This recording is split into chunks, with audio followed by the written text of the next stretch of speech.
전기차는 유지비가 저렴해서 타는 게 아닙니다. 오히려 들어가는 돈이 더 많아요. 비쌉니다. 결코 경제성을 보고 타는 차라고 할 수 없습니다. 그러면 이 전기차 대체 왜 타는 거야? 오늘은 그 말씀을 한번 드려보려고 합니다. 안녕하세요, 돌뱅입니다. 너무나 감사하게도 충전요금 1만 킬로 후기 영상을 많은 분들이 시청을 해주고 계십니다. 정말 감사합니다. 그런데 이제 오해가 좀 있으신 것 같아가지고 설명을 보태려고 이 카메라를 켰습니다. 일단 첫 번째, 기름값 아꼈다고 전체 유지비가 줄어들었다라고 할 수가 있을까? 아시다시피 아닙니다. 전기차는 일단 동급 대비해서 차값이 비쌉니다. 요즘 제일 많이 팔린다고 하는 아이오닉5를 한번 예로 들어볼게요. 보니까 보통 프레스티지 등급에다가 옵션으로 파크 어시스트, 또 컴포트 플러스, 비전 루프 좀 넣고 출고하시는 것 같습니다. 서울시 기준으로 하면은 보조금을 800 정도 받을 수 있다고 하더라고요. 차값만 따졌을 때 이 돈이면은 그랜저 하이브리드 풀옵션을 뽑을 수가 있습니다. 소렌토 하이브리드는 5인승 완전 풀옵션을 뽑고도 400만원인가 남아요. 자, K5 하이브리드를 한번 계산을 해보겠습니다. 사실 같은 회사 차랑 비교를 해야 되는데 소나타는 너무 K5 하이브리드 풀옵션이 3,900만원 하더라고요. 그러면 아이오닉5 살 돈에서 나머지 1,000만원으로 기름값 할 수 있습니다. 1,000만원이면 가솔린 1,600원 쳤을 때 6,250리터를 넣을 수 있더라고요. K5 하이브리드 복합 공인 연비가 20리터입니다. 야, 이거 진짜인가? 어쨌든 그렇게 계산을 하면 12만 5천 킬로 탈 수 있는 기름값이 됩니다. 어디 출처는 기억이 안 나는데 우리나라 사람들이 보통 1년에 12,000km 정도 탄다라는 통계가 있더라고요. 그러면 이게 10년치 기름값이 든다는 겁니다. 아이오닉 전기차의 충전 요금이 뭐 0원이라고 한들, 톨비가 반값이고 앞으로 정비 비용이 안 들어갈 거라고 한들, 아이오닉5 차값만으로 K5 하이브리드 풀옵션 사고 10년치 기름값을 충당할 수 있다, 이런 의미입니다.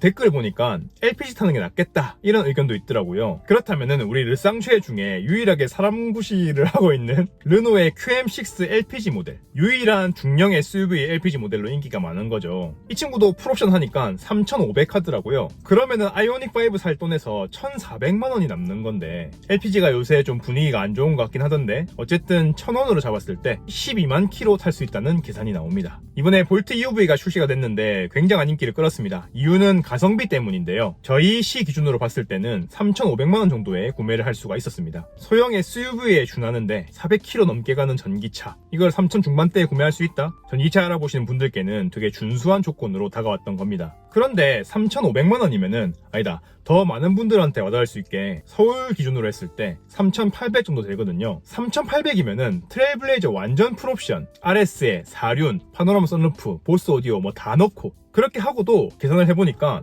550만원 남길 수가 있습니다. 550이면 트레일블레이저 연비 기준으로 했을 때 4만 킬로치 기름값입니다.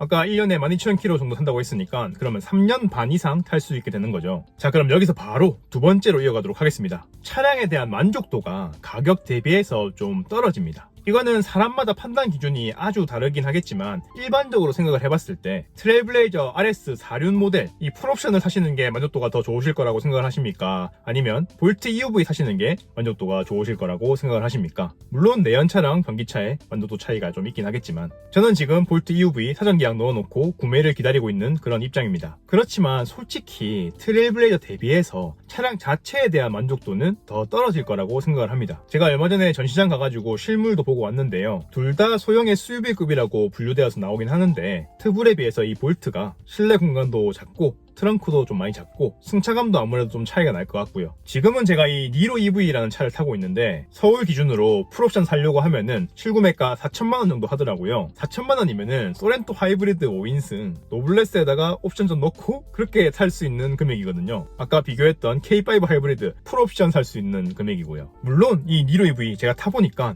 아주 준수하고 무난하고 정말 좋은 차입니다. 그렇지만 이 소렌토, K5 이런 차들과 비교를 했을 때는 어쩔 수 없는 급 차이라는 게 날 수밖에 없다는 거죠. 크기, 성능, 승차감, 특히 이 방음 방진, 자동차의 본질적인 가치의 차이가 좀 크다는 겁니다. 마지막 세 번째는 사실 가장 중요한 부분일 수 있는데요. 아직 전기차 구입은 시기상조라는 겁니다. 이 내용은 다음에 좀 기회가 되면은 자세하게 다루고 싶은 부분이라 가지고 오늘은 간단하게만 말씀을 드려보겠습니다. 일단 충전이 불편하죠. 소위 말하는 인프라라는 게 예전에 비해서는 많이 좋아졌고 또 아이오닉 이상급 정도 되어주면은 이제 충전 속도도 어느 정도 납득할 만한 수준이 됐습니다. 그래도 아직은 불편한 게 현실입니다. 집밥 있으면 편하다고 하던데 니도 그렇게 얘기했잖아. 네, 맞습니다. 저도 집밥을 지금 쓰고 있는 입장에서 그렇게 말씀을 드리고 있긴 합니다. 그렇지만 이거는 어느 정도 계산이 서는 평소에, 그러니까 일상적인 범위 내에서 충분하다라는 의미입니다. 평소에는 집밥이 있으면 아주 충분하고 불편함이 전혀 없습니다. 시기상조 아닙니다. 그렇지만 장거리가 많다? 심지어 연속된다? 급한 일이 생기거나 변수가 생겼는데 주행 가는 거리가 모자란다? 이럴 때는 아직까지 대처가 좀 힘듭니다. 제가 작년에 볼트 EV 장기 시승기 찍으면서 인천 부산 왔다 갔다 하는 거 충분히 했던 거 영상 보신 분들 계실 겁니다. 또 지금 이 니로 EV 볼트보다 주행 가는 거리가 짧음에도 불구하고 저희 고향 부산 왔다 갔다 하는 거 전혀 불편함이 없습니다. 충분해요. 그런데 만약에 제가 부산에 갔다가 또 장거리를 가야 되는 일이 생긴다. 그러면 이게 머리가 아파지는 겁니다. 실제로 제가 2번 겪어봤어요. 이게 뭐 대책이 안 서더라고요. 그래서 저는 이전부터 계속 강조를 드리고 있는 부분이 있습니다. 지금 당장 차량 구입이 급하신 게 아니시라면, 전기차를 지금 빨리 좀 타보고 싶으신 게 아니시라면 최소한 1년, 웬만하면 2, 3년 정도 기다리신 다음에 전기차 구입을 고민하시는 걸 추천을 드립니다. 이미 아이오닉 EV6 테슬라급만 해도 꽤나 현실적으로 괜찮은 충전 속도 보여주고 있어요. 그렇지만 처음에 보여드렸던 것처럼 차값이 워낙 비싸니까 또 여전히 좀 더 빨라지고 레인지도 길어질 그럴 필요가 있습니다. 이 스마트폰이 단시간에 확 빠르게 발전을 했듯이 전기차도 그 정도로 한 해가 다르게 빠르게 변화할 걸로 지금 보이는데, 확실히 완성도 있는 전기차가 아마 2, 3년 정도 기다리면은 나올 거라고 생각을 합니다. 이거 저만의 생각이 아니라요, 전문가분들도 그렇게 예측을 하고 계십니다. 그리고 전기차 출시나 개발 관련된 뉴스들 들어보면은 그 정도 되겠다라는 생각이 들고요. 그러니까 존버 정신. 요즘 세상은 뭐든지 좀 존버를 하면은 승리할 가능성이 좀 높아지는 것 같네요. 자, 그렇다면 이제 본론이죠. 유지비도 따지고 보니까 저렴한 게 아니야. 차도 가격 대비 안 좋다 그래. 불편하고 비싸서 시기상조라며. 그리고 이전 영상 댓글에 수많은 의견들이 지금 달리고 있습니다. 그러면 그걸 종합해봤을 때 전기차 왜 타? 탈 가치가 있어? 네, 있습니다. 이 내용은 다음 영상에서 이어가도록 하겠습니다. 지금 막 해지고 비 오고 막 이래가지고 최대한 빨리 찾아뵐게요. 감사합니다.